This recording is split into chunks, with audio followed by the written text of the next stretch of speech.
Okay.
Hello and welcome to the Lincoln Museum.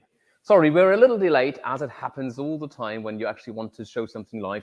It is the Wi-Fi, it's the internet connection that fails in the very wrong moment. Why am I holding a bone? We are here in the Lincoln Museum, which is an archaeological museum where we find all sorts of exhibits back from the times of the Bronze Age all the way to the medieval times to modern times.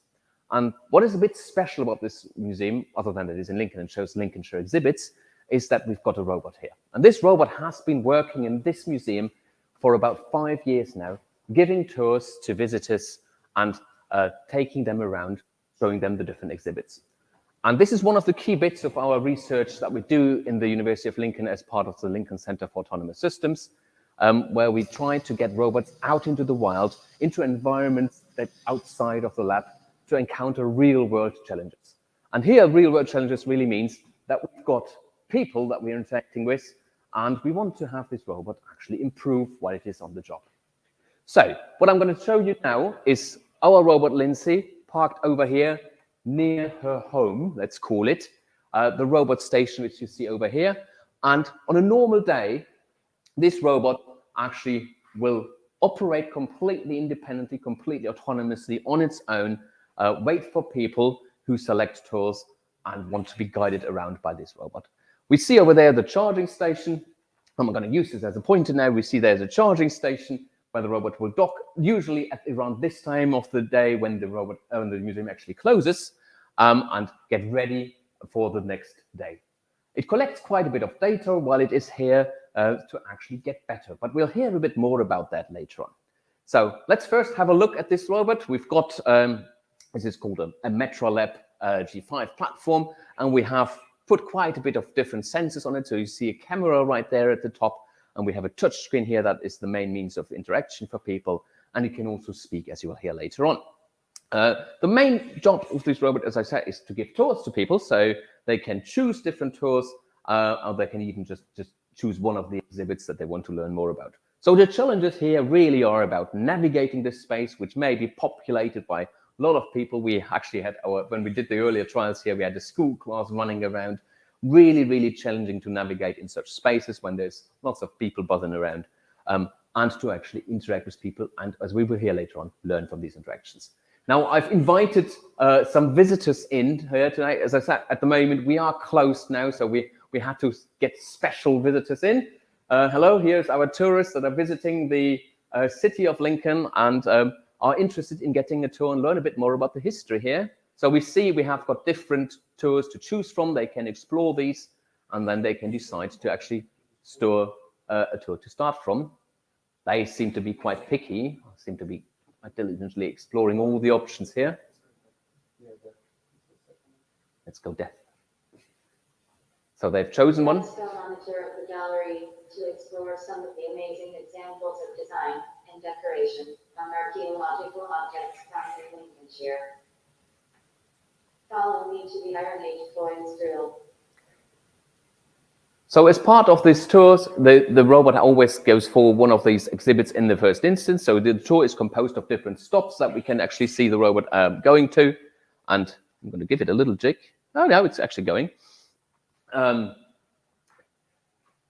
And we see in this case, this part of the tour, the first stop will be the Iron Age coins drill, which is on the other side because we wanted to show you a little bit more of the space that we are exploring here. One of the challenges of a robot in a museum like this is also that because we are not here, it has to be completely operate on its own. Having certain recovery behaviors is really important. So often we seek actually help from people, from actual visitors, to overcome challenges when the robot, for instance, gets lost. Big challenge is also that our friends from the Lincolnshire County Council, who we are in partnership with, they love to change the space for special events.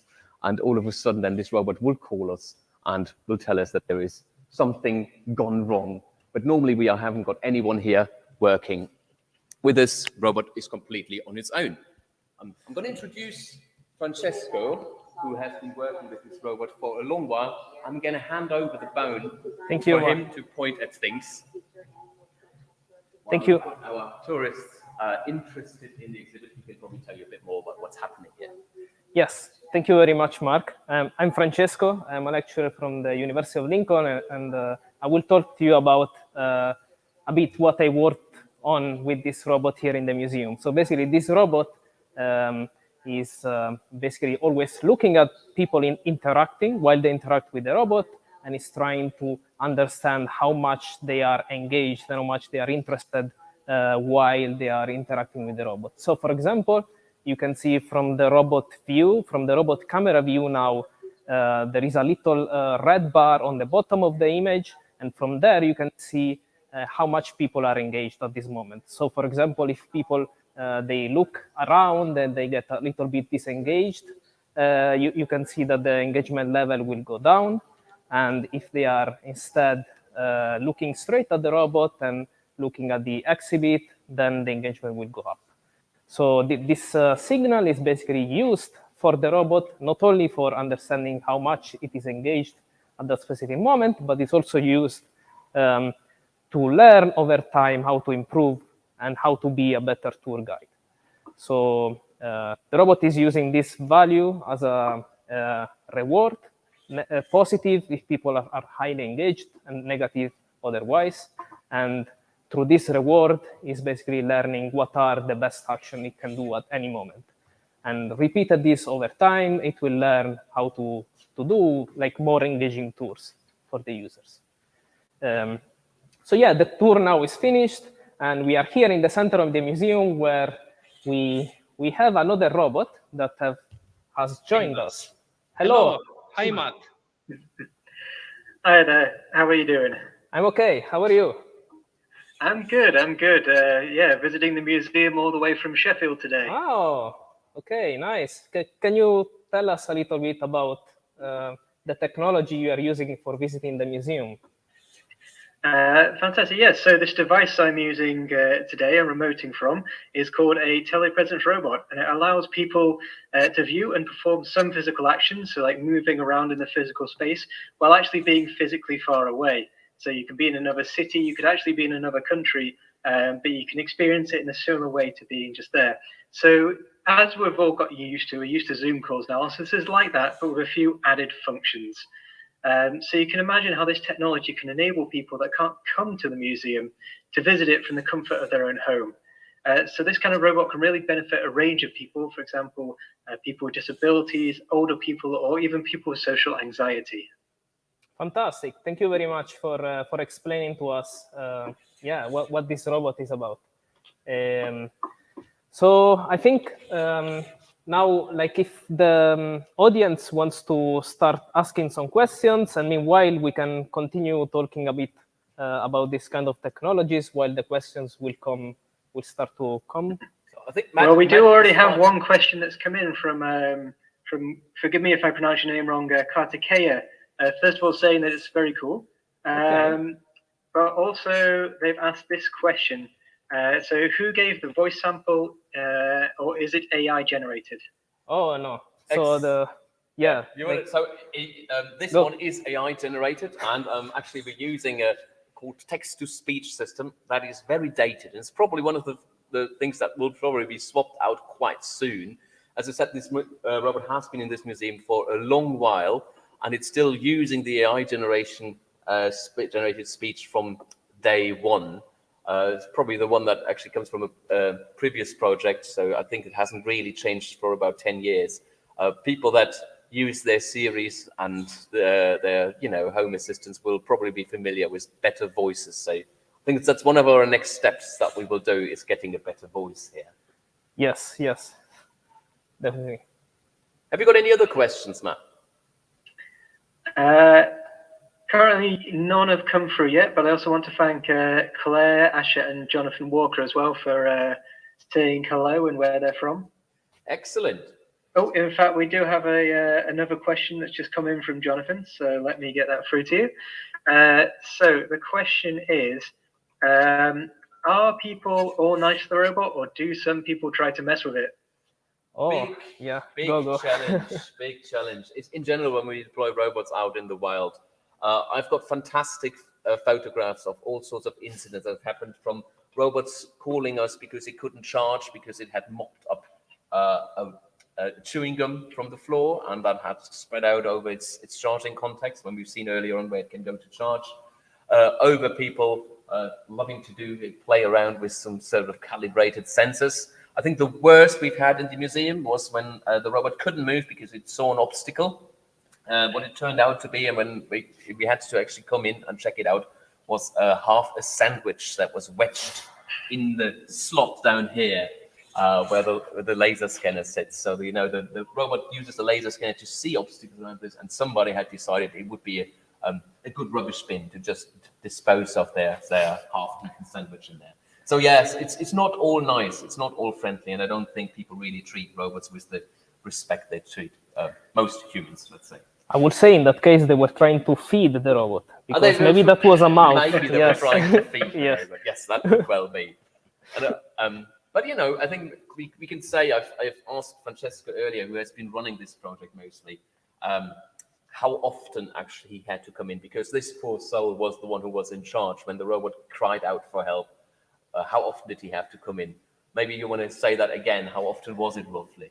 Yeah, it was maybe once a month, even though initially it was more frequently than that, because all the code and all the robot behaviors were not bulletproof. And over time we improved it, and we also put some kind of systems that allows the robot to ask for the user help when where it needs, when it's in a failure or when it cannot recover anymore. For example, when the robot is stuck somewhere in the museum, it will ask people to push it away.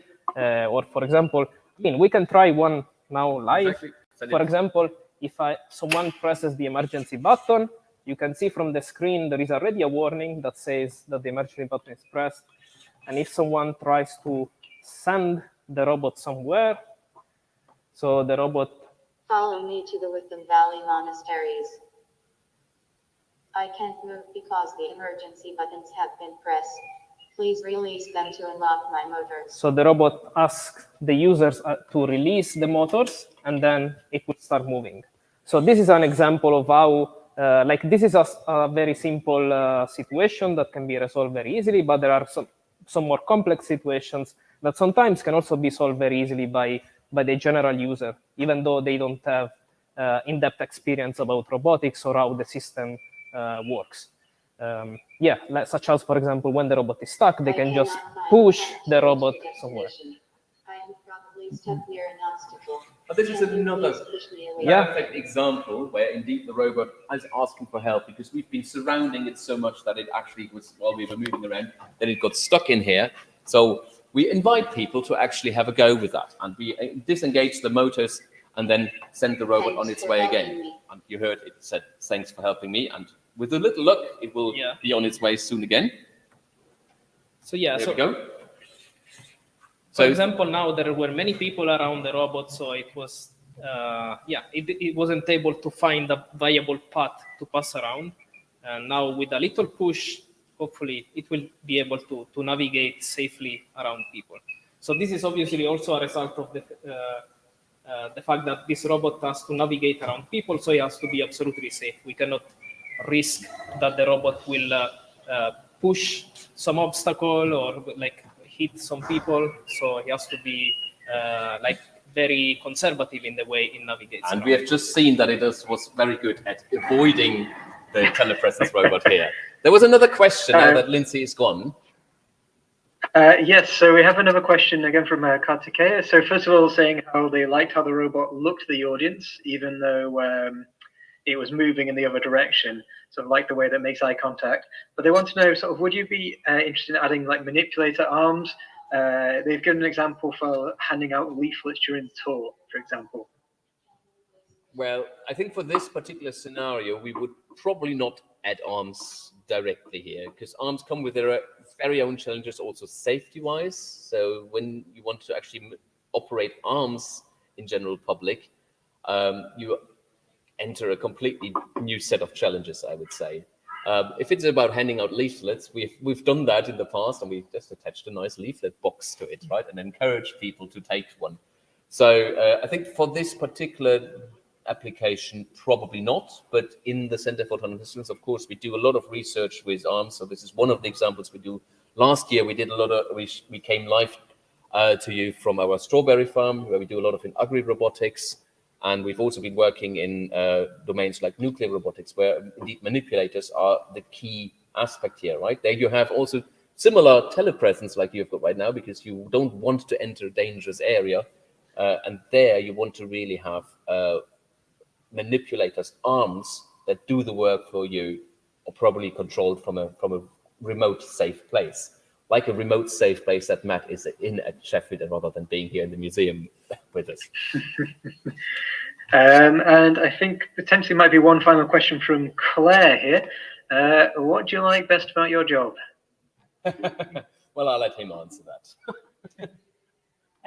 I don't know. For me, well, I like all the challenges that robotics, like the deploying robots, like in real places, like in museums or in a farm, for example, like that this, that this job poses. So, like, there are many challenges that we need to solve if we want robots to actually be able to operate around us safely and in a robust way and autonomously. And so, there are many problems still to be solved, and this is why I like it. I like to explore the possibilities and all the things that we can solve.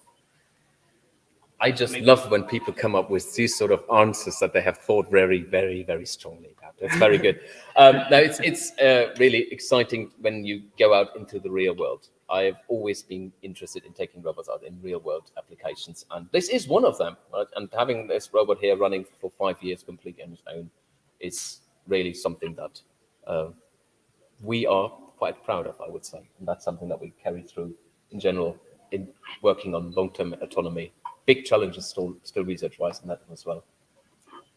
Right, I think it's probably time for us to take a break and recharge our batteries.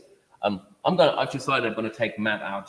Come on, we can go to the pub, right? You said telepresence is as good as being here. Let's go. All right, as long as you're buying. Thank you. We'll be back soon. Come on, a bit slow.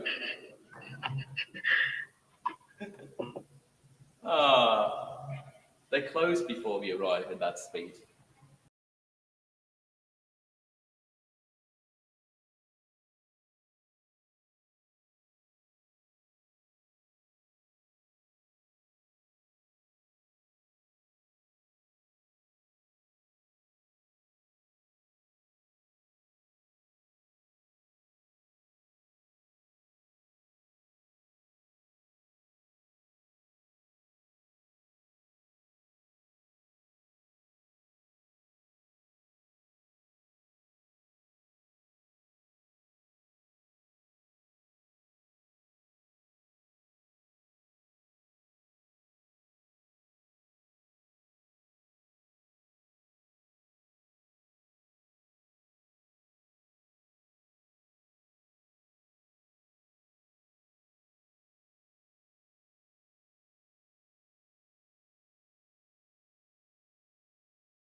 All right, so hello.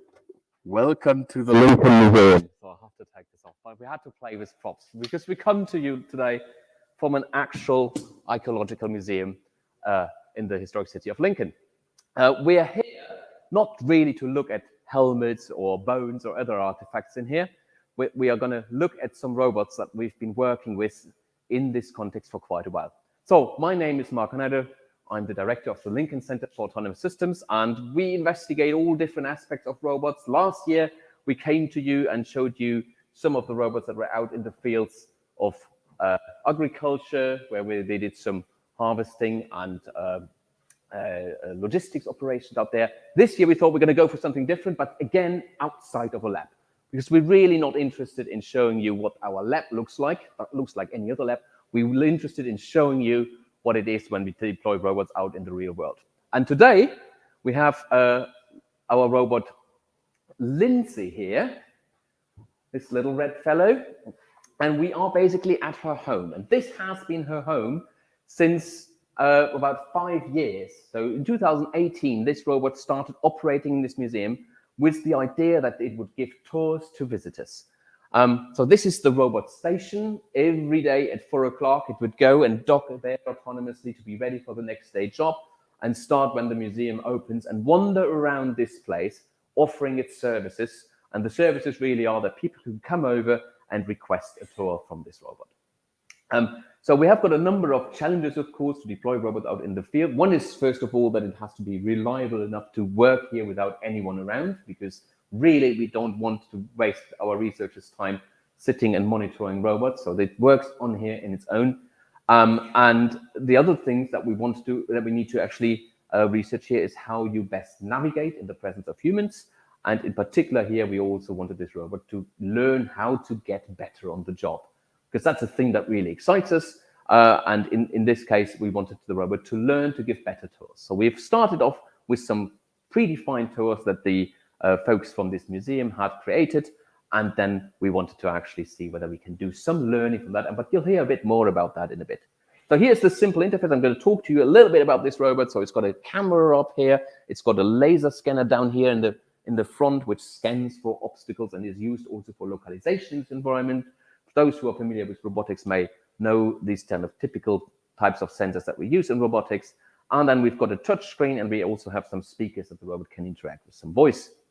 And interface is very simple for people. They can come over and pick different exhibits that they would like, or they can actually come and ask for a tour to be given on different themes. And I've actually just discovered 2 tourists who came to the museum after it had closed. So sorry, we have to ask them specifically to stay a bit around. And they look like they're really interested in some archaeology. So they can explore the tours that are available, they can browse them, and they can choose on a specific topic that they would like to see. And then they select one of those tours where the robot will then... Let's go on a tour of the gallery to explore some of the amazing examples of design and decoration on archaeological objects found in Lincolnshire. Follow me to the Iron Age coins drill. And then we see that the robot engages in its autonomous navigation mode. This is driven by that we have got a predefined map of this place. One of the challenges we have is that this layout of this museum changes quite frequently because the curators here decide to put some special exhibits in. So we see there in front hasn't always been there. So this used to be some open space. So it has to some degree cope with some changes in the environment. We have what we call a topological map. So we have every exhibit is denoted as a specific point, and there's edges that the robot knows it can travel along. And while we get there, I'll let the tourists actually follow a bit more, let me not stand in their way. This is the kind of typical setup you would expect, right? They follow around, and the robot guides them and uses its sensors to see and monitor the humans that it's engaging with. I'm going to hand you over now to my colleague Francesco, who has actually done most of the development of this robot and can tell you a bit more about that. Yes, thank you very much, Mark. Hi, I'm Francesco. I'm a lecturer in robotics and autonomous system in ALCAS, and I've been working for a while with this robot here in the museum, and in particular, I worked on trying to make this robot learn on the job, like while it is deployed here in the museum, how to provide better tours with to the visitors of the museum. So in particular, as you can see from the view from the robot screen, the robot is continuously detecting how much people are engaged. The red bar on the bottom of the video is the engagement level of people, which is detected in real time. So the robot knows at each moment how much people are paying attention, if they are engaged, if they're getting bored, and so on.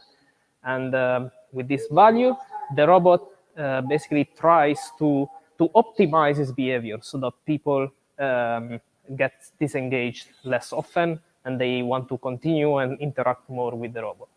So for example, when people display high engagement, the robot knows that he's doing like a good job. And so this engagement value is used as a reinforcement value.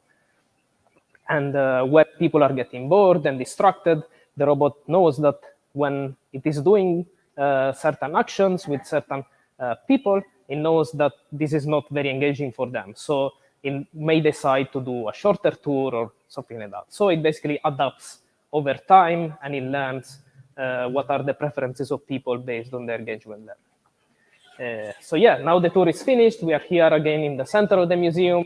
And hello, we have another robot that has joined us. Hi, Matt. Hi, Francesco. How are you? I'm okay, thanks. How are you? And where are you? I'm good. Hello from the long-distant land of Sheffield. So yeah, as Francesco said, I'm Matt, and this device I am using is it's called a telepresence robot, and it allows people to view and perform some physical actions in the space while being physically far away. So think of it like a Zoom call, but with some added functionalities of being able to actually move around. So you can imagine how this technology can enable people that wouldn't normally be able to come to a museum or other cultural experiences to actually visit them from the comfort of their home. So this, I'm sure you can imagine, this will be beneficial for a wide range of people. For example, people with disabilities, older people, or even people with social anxiety. Okay, thank you very much, Matt. This is fantastic. And yeah, I can see how this technology can really be used in this sorts of scenario like museums, where you can see things around. And so you are controlling the robot, right? So you can press like a button and let it go back and forth. Yeah, I can use my keyboard, and also as well, it has functionality for clicking on certain areas of the screen, and the robot will move there if it deems it's safe to do so. Okay, that's fantastic. So in a way, there's similar technology in this one as in Lindsay, right? When it comes to planning a path around obstacles, only that you've got a very small area that you can't really tell it now to go and visit a certain exhibit. You will have to have that control yourself, right? And so Matt is also the one who's filing our questions from the audience. So we thought, like, he has probably the best capacity left to do so. So if you have any questions, just chuck them into the YouTube comment section, and he will then file them across to us. Hope he's going to take a look at that and filter them if they're inappropriate or I can't answer them. So make sure you don't send any of those questions to me.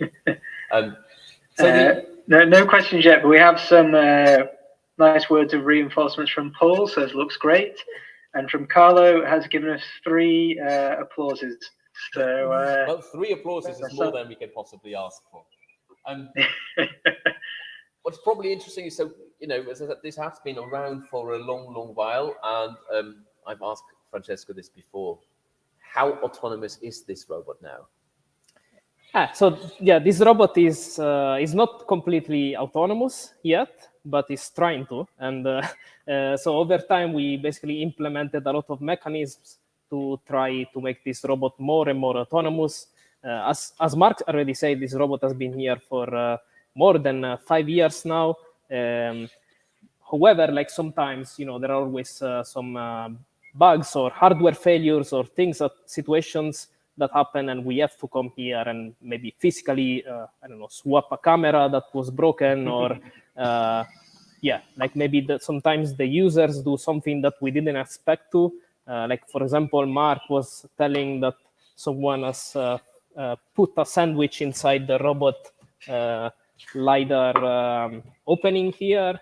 So yeah, there are, like, when you put a robot in the real world, there are all kinds of situations that you don't you cannot foresee in advance. So you always need to you always need to take into account those. And in a way, we try to have mechanisms that allow the robot to recover, and sometimes it also asks for the user help when the user can help the robot solve the failure. And this is we saw that this is a very effective mechanism that we can use for in order to solving some of the failures. Can I send it somewhere? Yes, for example, Shall we send it now, somewhere? yeah, let's try, like, You pick yeah, you we pick can, some place. yeah, let's send it to the hanging bowls. Let's go there. Go there. And I see So- that now Matt has also a question for us, so let's see Follow what me he to says. the Yes. polls. We have a question from Alia. What made you think of this idea? Okay, so there's a longer story to this. So I think let me think back. I think in 2013, so 10 years ago, we started a project called Strands, and that was a collaborative European project that really was transformational for us in that sense that was this kickoff for working towards long-term autonomy, like having robots that actually go in the real world and use that experience to get better on the job. And we started with that a while back, and then we, as part of that, we started off saying, well, maybe what's good environments where robots can learn that we could go into. That's when we had our first robotics week, 1 week in this museum, and we also took the robot out to the Natural History Museum in London and had it actually roaming between the dinosaurs for a week.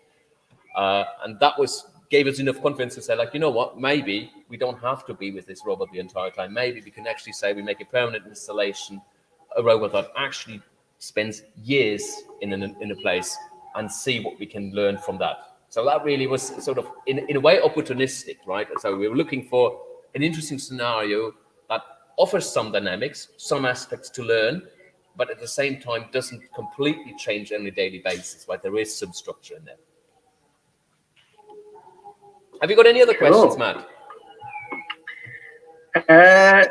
So we haven't had any more in the comments, so we can. And so we did have a useful question from one of the previous sessions, just asking what additions would you make to Lindsay if you could? The question is always when you say if you could, is that if I had infinite money, infinite resources? No.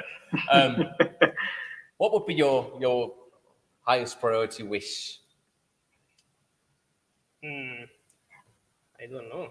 Maybe, yeah, like one of the first things would probably be a better voice, Yeah. and a better understanding of users, maybe. So Maybe not in physical, but yeah, some. I think the voice is something easy to Yeah. change, and that's probably one of the realistic things we're going to do quite soon. I'm going to say what is an interesting challenge. A lot of people ask about why can't I talk to the robot when it can talk to me? And this is a good question, right? We see now these days dialogue systems have evolved so much.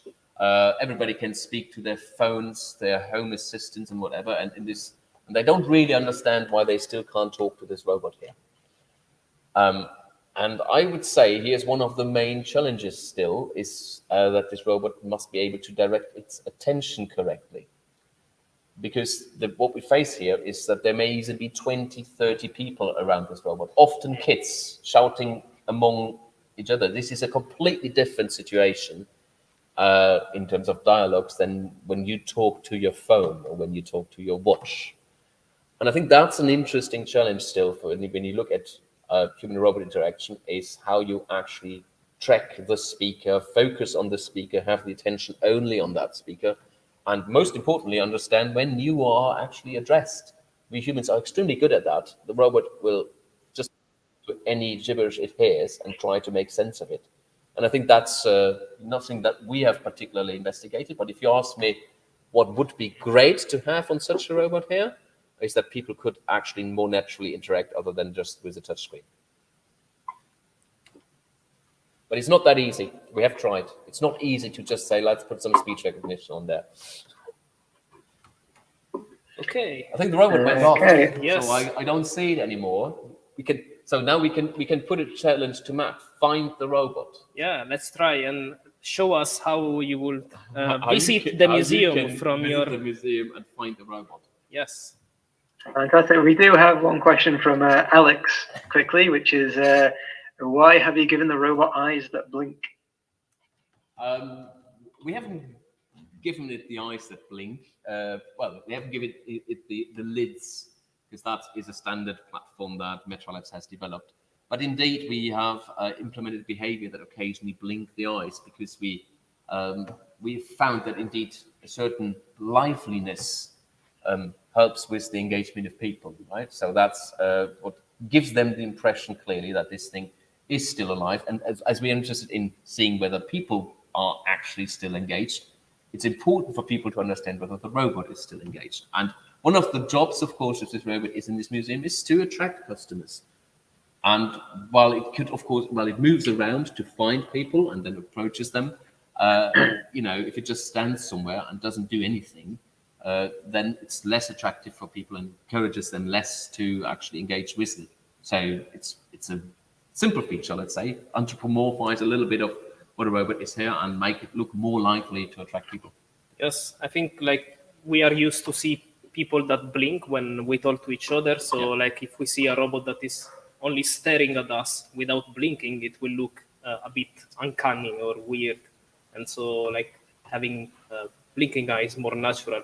So yeah. The bigger question is, why does it have eyelashes? All right. Well, I will go and let's see if I can find Lindsay. Yes. Find Lindsay. So from the public, I guess now you should be able to see the view from Matt.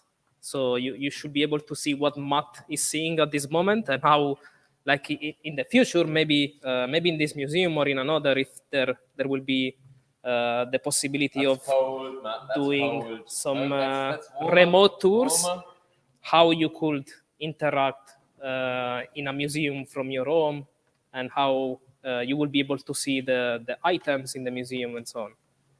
And in many ways, it's quite interesting that actually Matt has a similar challenge that Lindsay faces. He's got a limited field of view. It's restricted by having not the same sensors that he's normally used to. Yes. And still has to avoid obstacles on the way and find a route in this environment because he doesn't really have a map initially. That's somewhat similar to the robot, which also always has to try to identify where it is, localize itself, and avoid any obstacles. I think, Matt, you've done a pretty good job, but I think we have made it very easy for you. Yeah, I lowered my height for improved speed. So excellent. Smart. So we have found Lindsay again. Yes.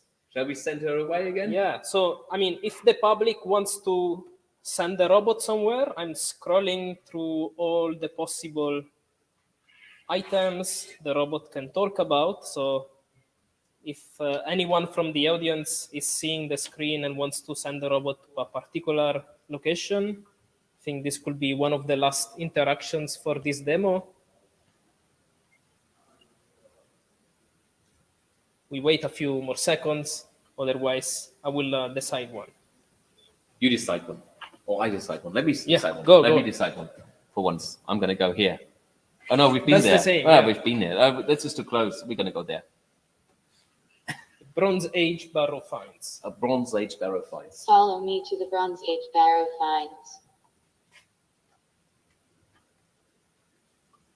And just to talk a little bit more about the challenges that, of course, this robot has, we always must be careful not to bump into people here, as we have got often really, really many visitors roaming around.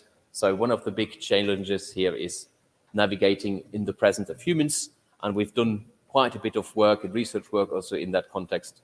And this is still ongoing research, even in some of the ongoing research projects, for instance, in another European project we've got in Darko, where we also trying to do causal reasoning, so understanding why movement is in a certain way and embedding that into navigation systems. Really all to make sure that actually these platforms can operate in the real world safely and most reliably. Now, we've seen the robot buggering off again. I think it's getting boring. You get the idea. We need a bit of a break before we go live again. So this is a perfect opportunity for me to show Matt the limitations of telepresence. Let's go for a drink, Matt. Come on, let's go. You will enjoy it, I'm sure. Come on, speed up. Right, thank you, everybody. Make sure you visit our website if you want to learn more. Bye-bye.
Hello, welcome to the Lincoln Museum.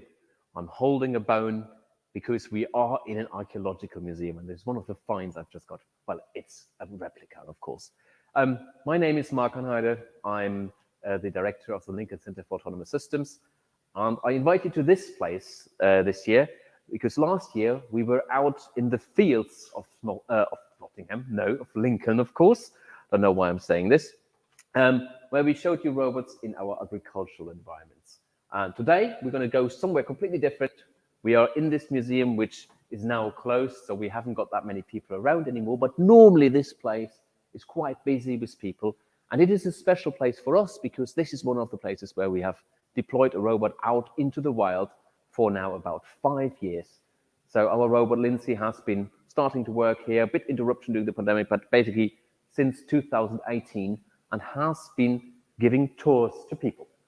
So let's go and find the robot. Over there, you'll see Lindsay, very close to its home, its robot station, what we see there, because this is the place where Lindsay would normally be at this time of the day. The museum normally closes at 4, the robot goes on here, docks, and gets ready for the next day. For us, this nighttime period is quite important as well, because that's the time when the robot uploads any sort of experiences and data it has gathered during the day. And that one feeds into some of the artificial intelligence models that we use that you'll hear a bit more about later on to improve the robot's behavior. Because one of the key things that we're really excited about is making robots that get better on the job. So this is one of these examples, and let's have a little bit of a look what this robot is. So this is a Metro G5 platform with a bit of interfaces here, particularly for human-robot interaction. So we've got some eyes. Actually, these are not the real cameras of this robot. They are just, plastic eyes. They are used to support the interaction with people. We've got a camera actually up here. So there's a camera that looks at the people interacting, and that will become important later on. And they're mounted on a Pentil unit so the robot can actually look around. We have another camera right at the front, which you probably can't see from your current perspective, which is facing downwards, which is used to see obstacles that are on the ground or any sort of cliffs or that are on the floor so that the robot doesn't fall down. And we've got, again, down here behind this slit is a 2D LiDAR scanner. That's a little bit, for those who are not familiar with robotics technology, it's a bit the same principle as bats use, right? So it's an active perception. They're sending out a signal and measuring the time for it to travel back. So from that, we can infer how far things are away. And that's the sort of standard technology in robotics to get a scan of any obstacles. And you get this with really high precision, and you can then build maps of your environment and localize in it. So that's the sort of technology that we use, finding obstacles with humans from the cameras or from this LiDAR scanner where we can see, which is really critical to make sure that this robot operates on its own robustly in this environment. Now, when you say autonomously here, we mean that this robot actually works without any human supervision. It goes, undocks in the morning, wanders around this space, and looks for potential visitors to interact with and offers them to give them tours. And then when the day is over, it goes back and docks itself there. So that's really is the everyday operation. And normally it leaves us alone, but if it has some troubles, it will ping us on our phones and ask us for help. That happens, well, maybe like twice a month or so now these days. We've invited some tourists in, actually not quite tourists, so we have to, the museum is officially closed at the moment. So we've got one of our students here who is very interested in archaeology, I've been told. So he is the one who wants to actually be given a tour by this robot. You see there's different tours available that people can choose from. These have been created together with people from the museum. Gallery to explore some of the amazing examples of design and decoration on archaeological objects found in Lincolnshire. Follow me to the Iron Age coins drill. So the first stop of this robot tour, in this case, is what was called the Iron Age coins drill. I think you should see that on your screen as well later. And then, and you see this is the typical navigation behavior of this robot. It goes around in a map that we have created here. We've got some challenges in this environment, that this environment changes sometimes because people our friends from the Lincolnshire County Council who run this museum decide to put new artifacts in, to move things around.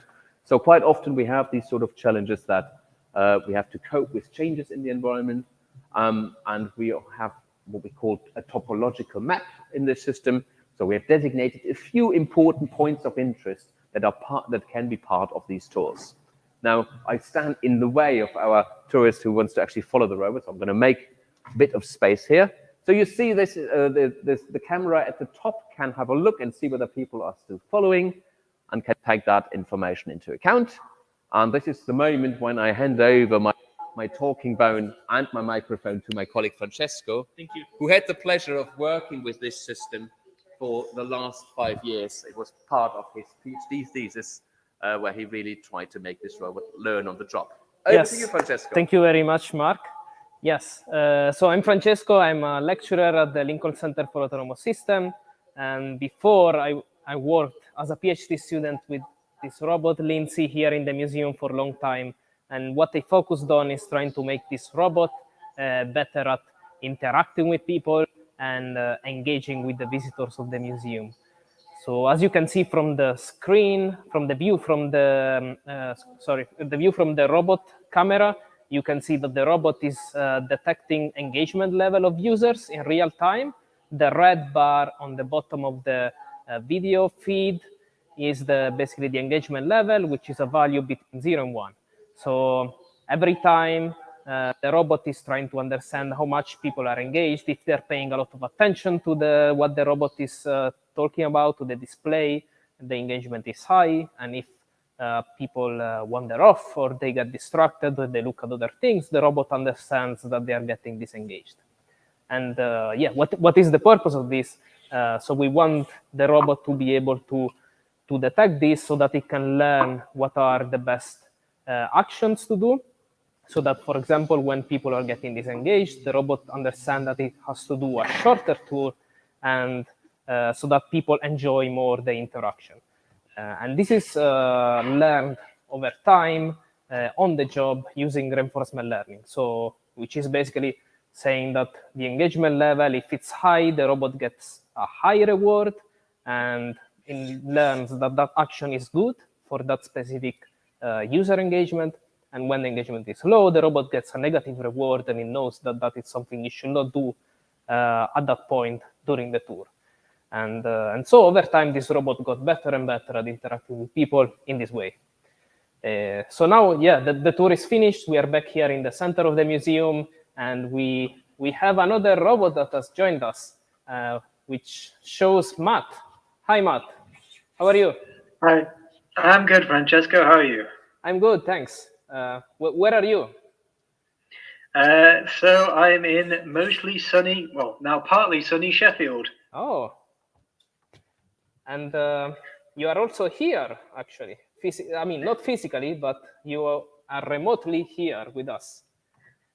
Yes, so this device that I'm using to remotely be there is called a telepresence robot, and it allows people to view and perform some physical actions in a space while being physically far away. So I'm in the far distant mythical land of Sheffield, but you can also be in another different counties or even different countries. And this works a bit like a Zoom call, except you'll have added functionalities of being able to perform physical actions such as moving around. So you can imagine how this technology can enable people that wouldn't normally be able to come to the museum to visit this from the comfort of their home. So, for example, this can benefit a wide range of people, such as people with disabilities, older people, or even people with social anxiety. Thank you very much, Matt, for explaining what this robot is about. So it looks like that some of the challenges are very similar from this robot and our Lindsay robot, even though they look very different. And so, I mean, obviously, Lindsay is supposed to be completely autonomous here and going around every day, while this one is controlled by you, right? Well, do we assume that Matt is autonomous? I don't know. I think so. Matt, are you autonomous? I have as much autonomy as you say I have, Mark. Oh, right. Okay. That was a very good answer. Maybe for the audience here, you have a chance to ask us some questions before we carry on. Just chuck them in the YouTube comments, and Matt has the additional job of monitoring this from the comfort of his home and filing those questions over to us. So if you have any, please make sure you put them in the chat. Oh, they've been busy. Oh, they have been busy already. Yes. First of all, hello to Cloud from Aberystwyth. But we also have one message from Paul, who asks, why did you put a robot in an archaeology museum? And also, why not put it in a museum or another cultural experience? Okay, so it was not only in this museum. This robot was also in the Natural History Museum in London for a week as part of a UK Robotics Week. At oh God, when was this? 2014, 15 maybe, so quite a while ago. So it was a precursor. It was a robot that didn't quite learn yet. Why archaeology? I think this is a little bit local context. So we don't have that many museums in, I would say, in Lincoln. There is one that is about Lincolnshire life, which is in an old barracks, and that has floor that doesn't lend itself particularly well to wheeled robots, I would say. Yeah, there is also the Usher Gallery, which also is in two different floors. So it's in this so easier. In a way, there's some practical aspects. And I don't think we are particularly interested in archaeology, I have to admit. But nobody tell this, please. No, but it's one of the to do our research, we wanted to have a space that has some publicity where you can encounter members of the public, that we can actually do learning in the wild, right? That was the whole point here. So we didn't want to invite people subjects in for a controlled study. We want to see what robots can actually learn from being exposed to the real world in that sense. And this is a good trade-off here in terms of how much changes and what sort of dynamics are here, and also in terms of security in some respect, right? Having the robot unobserved out in the street is probably not the best choice necessarily. Well, here we have got some sort of good balance between challenge and security, if you want. Mm-hmm. Yeah. So sort of along a similar line to that, then we have a question from Claire, which is, what kind of feedback have you received from the public about Lindsay? Matt, what kind of feedback have you received from the public about Lindsay? Because Matt was actually involved in one of the follow-up projects as well, where we studied much more the accessibility of these sort of systems. I can probably tell, if you're interested, have a look at Lindsay Robot Twitter feed, because there's a bit of public feedback that comes straight from visitors. I think it became a real attractor for an interesting small group of people as well here. So I know there's a number of very regularly returning customers for Lindsay, for whom this became a kind of fixation point of their routines, right? Having an engagement with the robot. And that also motivated us to explore a bit more accessibility, and for people that are neurodiverse, that may have some cognitive disabilities, etc., to see how they can interact with this more. It is known that robots are often used in therapy settings, for instance. We wanted to see how this can actually, we can increase the accessibility of such a platform and its use also for people that have different needs, let's say. And Matt, maybe you could share some of your insights, actually. I'm going to fire this right back at you. So one of the main things sort of we discovered with Lindsay is that especially people with autism, which is one of the focus groups that we did, is they tend to respond very well to Lindsay. They're very fascinated and very engaged with the content. So it's mostly positive from what I can see. Yeah, I think I have not had, but this is of course always selective. I didn't have anyone being particularly angry about this robot. I can tell you that these robots being deployed in environments, in work environments where we've had similar robots, and that's where you can probably start annoying people, particularly if we haven't heard this because everything worked well, but we can probably force the robot to ask for help. Shall we try forcing that? Let's see if we can get it to not work well. So I don't know. So we send it there. Let's go there. And we're going to try to block it. so that we enforce. Yes, now I think it will fail already because Follow me it's to very Chemical close to Corp grade an obstacle. assemblage. So this is like, see if we can actually make it fail properly. Eventually it will try to go there and we'll find that it can't really navigate because we are in its way. And if these sort of errors reoccur all the time, then people get annoyed, right? If they work there and the robot I always cannot fails. find a path to reach the destination. I am probably stuck near an obstacle. Can you please push me away from it? So this is an important feature here, right? That we have recovery behaviors that allow people to help the robot out. Thanks for helping me. And then it is on its way again. So that's really important to have this ability when the robot is deployed on its own without any one of us around to help it. Yes. Yeah? So that's exactly the sort of behavior that is important. And you know, when you think about feedback, if it would fail in the same place all over again, that's when people will start complaining about it, from our experience. Question. All right, so we have a question from Cloud, which is, if a person just walks away, will the robot detect this and drive back to its station? Oh, that's his question. So yeah, actually, this is one of the ways that the robot actually learns to become better and better. So like the robot, when people walk away, understand that is in a way a failure of his own behavior, a failure to engage users, and it uses it to learn in the future. So it will not drive back to the station, and it will not drive toward people trying to convince them to come back, but it will continue. I mean, it will stop the tour if it was doing a tour, an interaction, and it will go around and trying to find new people to interact with. But in the long term, this is useful for the robot, as I say, to learn that maybe that action or that specific tour for that specific demographics was not the correct one. So it will try to do a more engaging tour in the future. That's probably one of the best feedbacks people could give, right? Walking away right in the middle of its explanation. Yes. It's what we call that very negative reward in this context. Yes.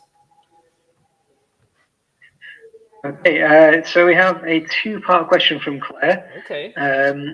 So the first part is asking how did we decide on the design of the robot, which I think is more designed by the makers than anything. But we also have, does having a face help people engage with the robot better?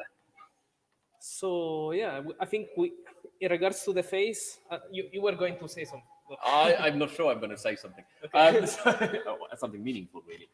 I think one aspect is, yes, intuitively a face helps there. At least having also this robot's size as a human is helpful, right? A small one down there is not a good tour guide. People will probably not see it, etc. Some sort of anthropomorphization usually helps, making these robots more approachable and more likable. And this seems to be a good trade-off, I would say, between iconization of like a face, not exactly trying to replicate a human face, but for people to actually understand what they are looking at. In particular, also, it's a way, like having these eyes and the gaze, it's a way to establish something that we call shared attention. So allows people to intuitively understand what the robot is looking at. So we can direct, and you may not have seen this when it went over there, but it actually looks at the artifact that it's talking about. And that is an important cue, right? If you just have a box here and it talks it doesn't have arms, it can't point. So you need a way to contextualize what this information you're giving is about. And the gaze is a very intuitive cue for people to do so, right? Or for people to understand, and therefore for us, easy to do so. So the eyes are used actually to look at the artifact that the information that is presented is about. And that's probably the most important part of the face. In addition, that it indicates some liveliness because we blink the eyes to show that when it stands somewhere there and waits for customer, that it doesn't look like a piece of artifact in the museum, that it actually is something that people are encouraged to interact with. So I think we have another question, which is Yes, this is a question from Cloud. So he's asking, with the telepresence robot, would it not be difficult to read the text of something they're interested in? And they also suggest an interactive system that displays the information on their PC. I mean, that second part, I do like the sound of that sort of Yeah, I think almost augmented reality option. Yeah, I think that could be a nice follow-up project, like integrating this, for example, showing additional information from telepresence view or from a virtual reality headset where you can do virtual tours maybe in the museum, and also like not only text but also I would say that some of the objects in the museum are very difficult to see from the telepresence robot because you cannot get too close to some cabinets and there are reflections with the light, and probably even if you zoom you still don't have that high quality, so you don't see all the details of objects. So in that case, for example, if you have a 3D model of the object that you can show augmented what you see from the video feed, that will be really helpful. And this is, yeah, there are already many works on this, but it's something that we haven't done here in the museum, and it would be, yeah, a nice follow-up project, I would say. So we've got student projects that actually explore the use of virtual reality in conjunction with the robot, and of course the robot has kind of 3D sensors, so we could even use that to present a more immersive view than currently Matt has, which is, you know, at the moment aspects that are being explored, I would say. We have not focused on it because our focus is more on this sort of long-term autonomy aspect. So I invite anyone who has cool ideas to deploy new ways of learning onto this platform to step forward and get in touch with us. Wonderful. Right. Any more questions? Okay. I can't see any new ones in yet. Very good. Then we don't have to actually come up with our own questions anymore. I think, thank you very much, Matt. Are you still awake? Shall we go for a walk? Yeah, sounds good. Let me just get into my high-speed mode. This is the speed mode, so he doesn't fall over. He needs to crouch. Very good. Well, if anyone wants some more information, make sure you have a visit of our website. You have a look in there, and there's also a Twitter feed, LCASUL, where you find much more information. And there's tons of videos on our website, pulled on from YouTube. But if you want to see some more about this, also about this project, but also about many others in other domains. So please have a look. And come on, Matt. Thank you very much for being with us. Thank you Thank very you, much. Matt. Come on, let's go. Bye. I'll take him out for a drink. Let's see how he likes that.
Hello, welcome to the Lincoln Museum. As you probably guessed, this is an archaeological museum. So this is supposedly a Roman plastic helmet that I've been given. But we're not really here to learn much about history today. We're learning much more about the museum and how people are getting tours here, because we have a robot here. And this is one of the many robots that we have developed, mainly from the software point of view, in the Lincoln Center for Autonomous Systems, which I'm currently the director of. And I'm going to show you one of these. Last year, for the same event, Robot Lab Live, we've taken you out a bit, about 4 or 5 miles north of here, into the fields of Lincolnshire, where we looked at strawberry farms and robots can work out there. That's one of the examples where we had robots out of the lab into the real world, and that's what really excites us. And here's another example. So in this museum, we had the robot Lindsay operating since about 2018, with a bit of interruption during the pandemic. But ever since, it has been here on its own, working its way through this space and guiding visitors around. So this is Lindsay. This is Lindsay's natural home.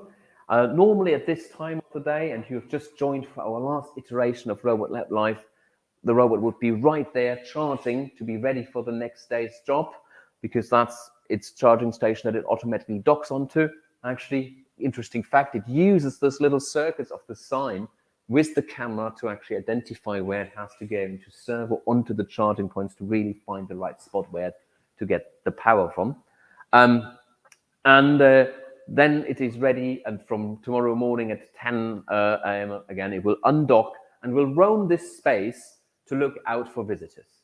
And what can it do? Well, when visitors are interested in getting a tour, they can approach the robot and they can use the touchscreen to request a tour right here. So let me talk a little bit about what this robot has. So we've got at the very top a camera. It's a real sense camera. This one is used to actually look for people and look at people. We'll hear a bit more about why that is important, but it is, of course, important for this robot to identify that somebody is there and wants to interact with. We also use the camera, as we said before, to dock into the station here.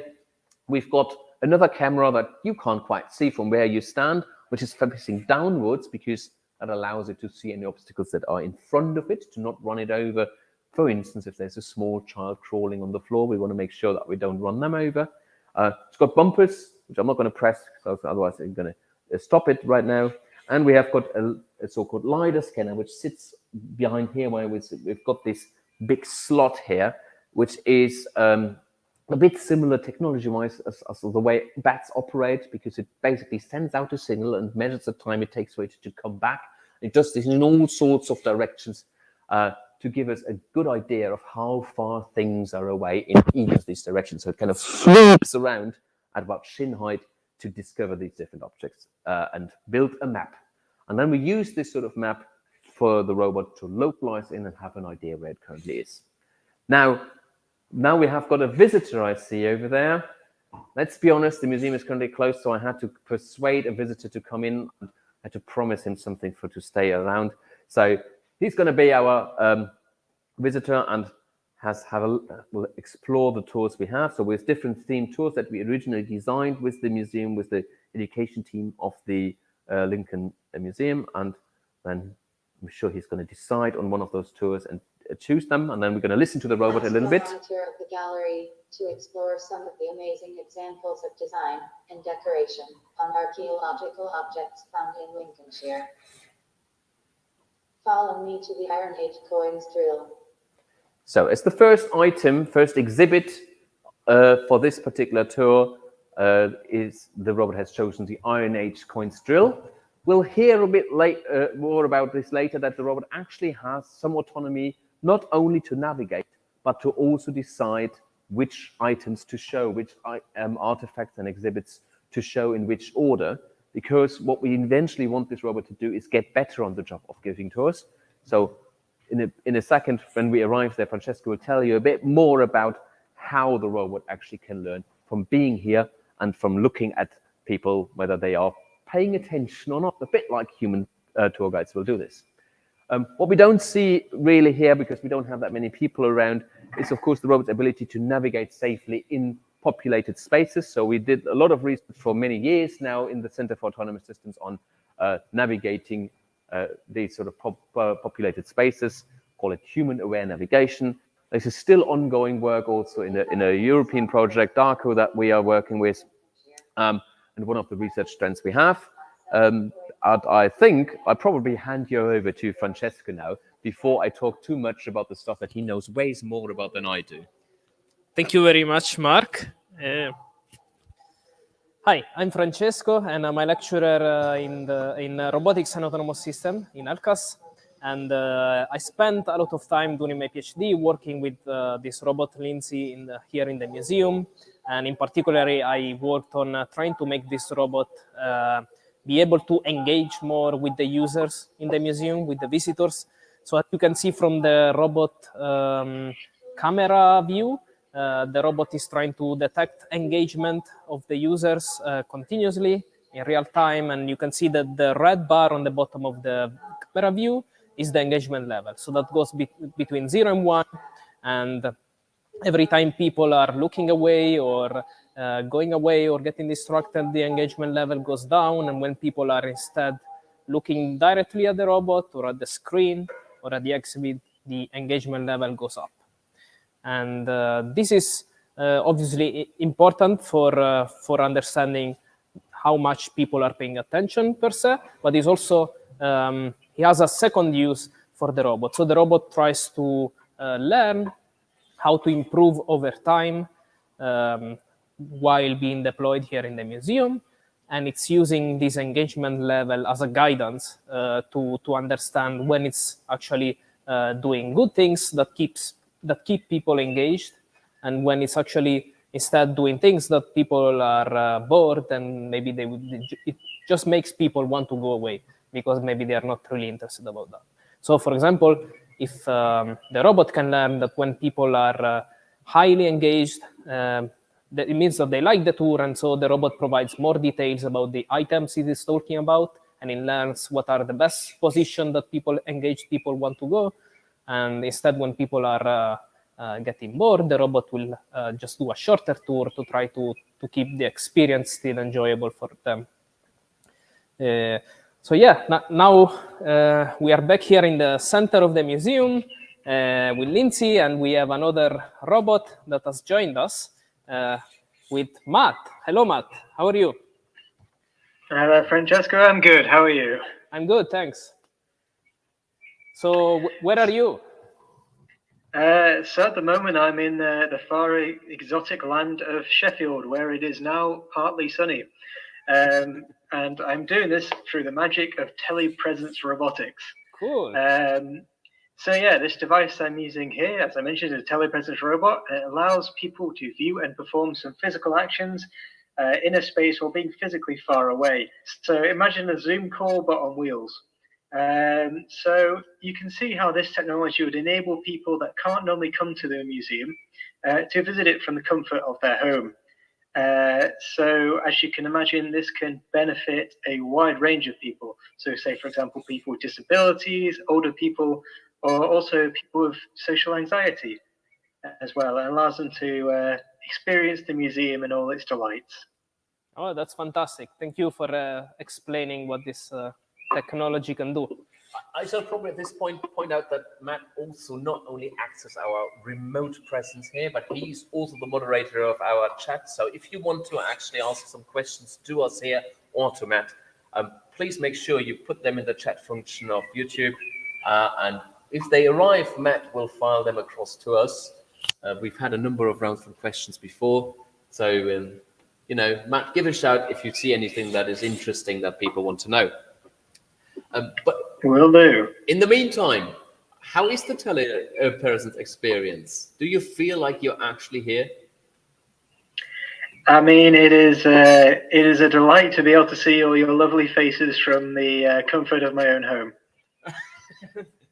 Well, so you didn't invite us into your home, I understand then. All right. No, but like, to save us any further discussion, we do have a question from Jack, who asks, Does the robot change the way it moves or talks with children or versus against adults?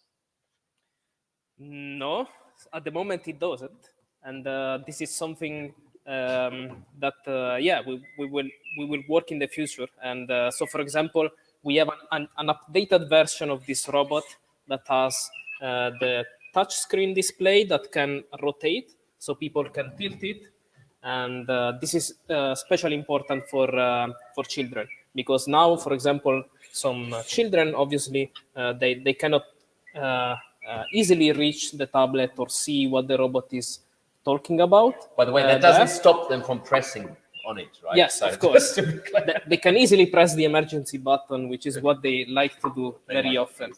But yeah, this is one of the challenges that we face, and every robot deployed in the real world face, like being able to interact with different people with different needs and with different heights and different preferences. So this is a big challenge in general. And so we've done some work where we've tried to understand who our customers is. So I think we had a paper, I forgot the exact title, like Getting to Know Your Customer, I think it was called, something like that. But we've done some research on how well you can use, state-of-the-art face recognition technology to estimate the age of the people that you're interacting with, for instance, right? So that gives you an idea of what sort of content you may want to display. And what Francesca has shown you before, where we basically have a model of the state of the current situation and choose which action, how much level of detail we give in a description, that is something we can also then augment with this information that we get from the cameras, where, for instance, we see like, well, there's an average age of the group we're interacting with right now is like 12 years old, then the system could actually start learning that as we go along. It's relatively easy to integrate this into the learning that Francesca has already done.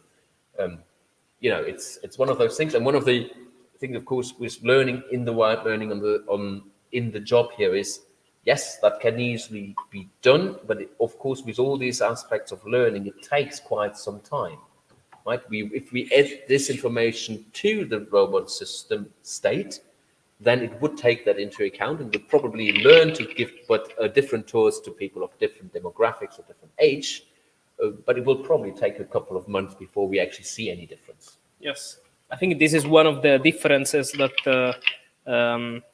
that people maybe don't realize. Like there are a lot of robotics solution that we see in the news that people train it on simulation, and they can run like hundreds of simulation in parallel and learn to do fantastic things like grasping objects and doing backflips and so on.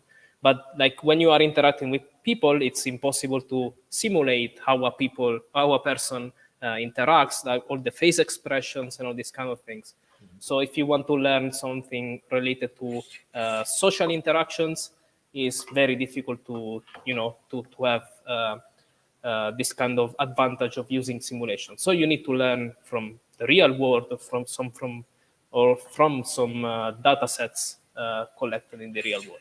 So when it says, how fast can you go? I see you've sent this question. This is not about me, is it? It's about the telepresence. Is it about you, or is it about the robot? Or how fast can we talk, maybe? Well, we can do one, then the other if you wish. But I think it's primarily the robot. So I believe it was Cloud referring to the telepresence robot. And I'd say it could go at a very casual walking pace. Can you show us? Can you go? I sure can. I'll have to go into speed mode first, so bear with me 1 second. Speed mode is when he has to go down. So this robot has to crouch to run, which is interesting. But what you can probably tell is you look at the base, and also the interesting aspect of robotics here, this is a self-balancing robot with just 2 wheels on the side, so it has to balance. This is a classical control problem in robotics that people have studied for a long, long time. It's a bit like a Segway, if you know those. And which also means if you want to go fast, you have to lean forward to not fall over, which this robot does pretty well. Yes. I'm not 100% convinced it deserves the name speed mode, but it definitely goes at a sort of nice paced way. I think with that one, relatively lightweight, that's probably a good speed. Yeah, fine.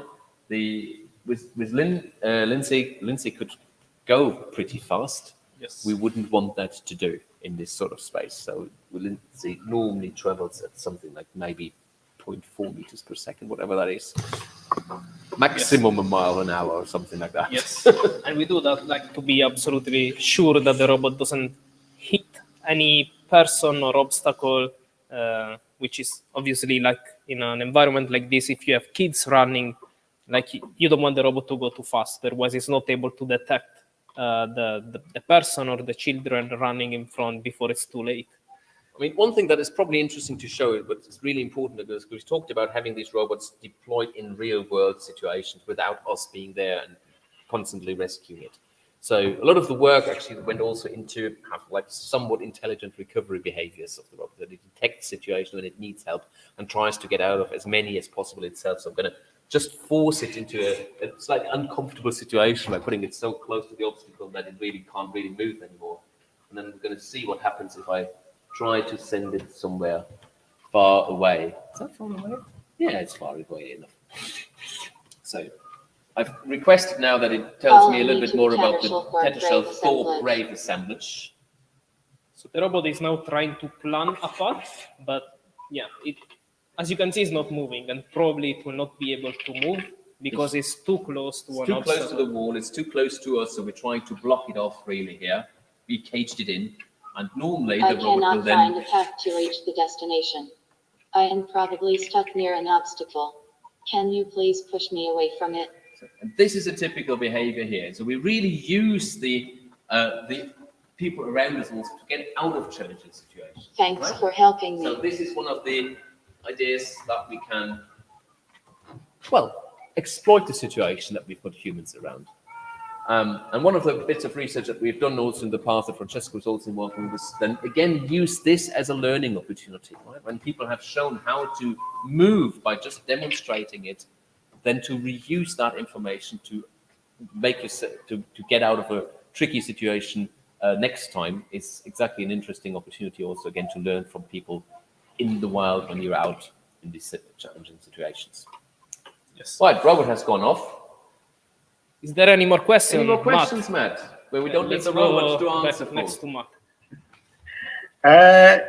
No, currently we don't have any more questions, but those watching, please feel free to send them. Exactly. If anyone still wants to. So otherwise, I'm going to challenge Matt to find the robot. We've sent it away. Matt, come on, show us how good telepresence is these days. And we can probably talk a little bit about the challenges that he will face now. So this robot is a commercial product. It has some, let's call it shared control abilities on board already, which is an interesting research area because it has some distance sensors quite close, probably infrared distance sensors, so you cannot see obstacles right in front of it. And that's something, I don't know if he's going to try to demonstrate this now, but it should stop Matt from navigating this telepresence robot right into an obstacle. But that's about the only assistance he's getting. He can probably automatically go on a straight line in the field of view he has, but otherwise he doesn't have really a map. Now, one can, of course, think taking some of the technology and augmenting such a telepresence system with it, like Lindsay building its own map of the environment, which gives much more idea and immersive information for somebody who is at a far distance. So rather than actually having this bespoke telepresence robots, we have also tried using a bit like a telepresence on this robot, right? When we actually look at it from our own offices when it is not working as well as it probably should. I think, Matt, you're making good progress. I have to praise you for that. Any idea yet? Well, while I'm looking, we have another question from Jack. Okay. Can you move on the other side so that we are? You can show the question to the. Oh, we can see. Okay. Yes. So they want to know, how do they cope with glass or other transparent objects? Do the sensors still work? Well, the sensors work. They give you nonsense data. Yes. Yeah. You've got first-hand experience. Yeah. So, like, if there is a transparent object, the lidar will not see it at all. So basically, it will just drive into it. And what we do, like in this kind of situations, we basically mark the map that the robot has created. We mark those areas where there is glass, and we basically mark them as no-go zones. So the robot knows when it's planning a path that it should not pass through those areas. And this problem also appears when there are mirrors. Which is the case here in the museum. There are a few mirrors, and here the LiDAR actually is reflected by the mirror. So again, the effect is very similar to having glass. So basically, the light signal that come back from the mirror it's basically showing as if like there is a door or an entrance. So the robot will try to enter through the mirror, and so those are cases. It's actually not entirely correct that the sensor doesn't see the glass at all. It's a bit like we do, right? There is some signal that comes back, but it's not a very strong one. And there's research not done by us, but I'm just not taking any credit, but there is research which actually tries to specifically detect glass from the refraction patterns that you get still from this information. So there is ways to reconstruct also glass from that information. But in our case here, say, no, glass is not good. And we've got a particular problem. There's somewhere over there's glass floor. And that's a particular challenge because the cliff detection of the robot will see that as a drop and would refuse to go over that usually. So good question. Limits of sensing is a big challenge for robotics, I would say, in general. That's why also that we do much more now with vision, because humans are quite familiar with what you see in vision. We understand vision very well. Therefore, it becomes often the sort of go-to thing, and also it's often cheaper. Cameras are relatively affordable. LiDARs are relatively expensive. So there's a drive to kind of do as much as you can from some vision sensors with the advances in AI and machine learning to actually use vision also for these navigation tasks.